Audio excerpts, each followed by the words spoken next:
Buddy, this is Brian from winningwithcredit.com.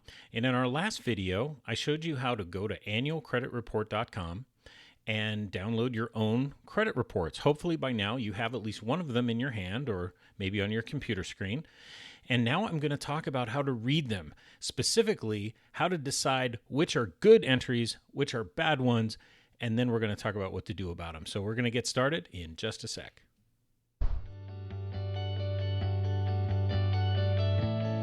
Okay, so now that you have your credit report in front of you, let's start going through it. Now, just to warn you, I'm not going to make you a guru and an expert and a PhD in credit, okay? You don't need to know every last thing to have great credit. So as we read your credit report, we're just going to be looking for some main things that tell us what we really need to know. Basically, we want to make two lists. We want to make a list of all your good accounts, and we want to make a list of all your bad accounts.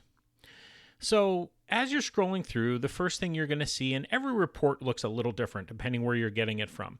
But generally speaking, the first page is just going to show you kind of your name, your address, maybe some variations of how your name is spelled, your employer, which they got from credit applications reporting in where you listed those employers in case you're wondering where they get that.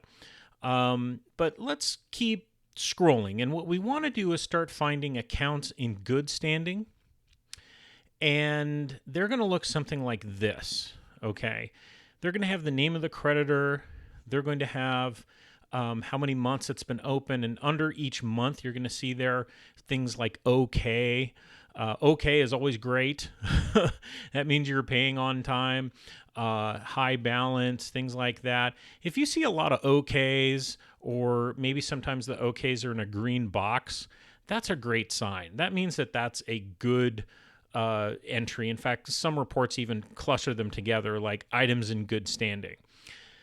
Then we want to be able to identify what a bad entry looks like. Now, at the beginning, you might see government reporting or something like, for example, I had a tax lien.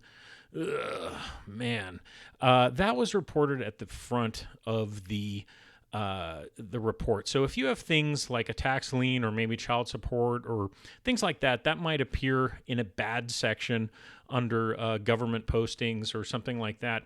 But by and large, bad items are also just going to be clustered together later in your report after the good items. And it might be a host of different things that tell us that it's bad.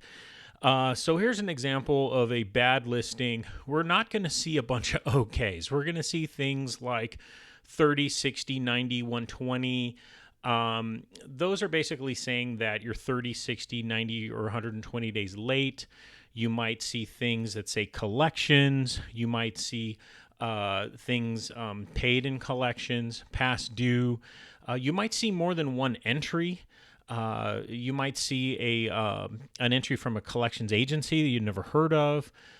Basically, anything that smells or looks anything like that, let's put that on the bad list for now. So all we got so far is you got your credit, you're looking at it, and we're putting two lists together. Good items, bad items. That's all we need for right now. I'm going to take you step by step in what to do about those bad items and how to accentuate and how to add new good items as we go along. But for right now, your homework, just make those two lists. You might find it easy to print out your credit report and physically make two piles, whatever your system is. Once you've got that done, we're going to move to the next video where I show you how to start battling these bad items and accentuating your good ones. So if you want to follow along or skip ahead, you can go over to winningwithcredit.com. All of these videos coincide with sections of my ebook that I wrote, and you can check it out there. Otherwise, thank you so much for letting me be part of your credit repair journey. I want to be part of your success. Thank you for letting me into your lives in that capacity. I will see you in the next video. Thank you and take care.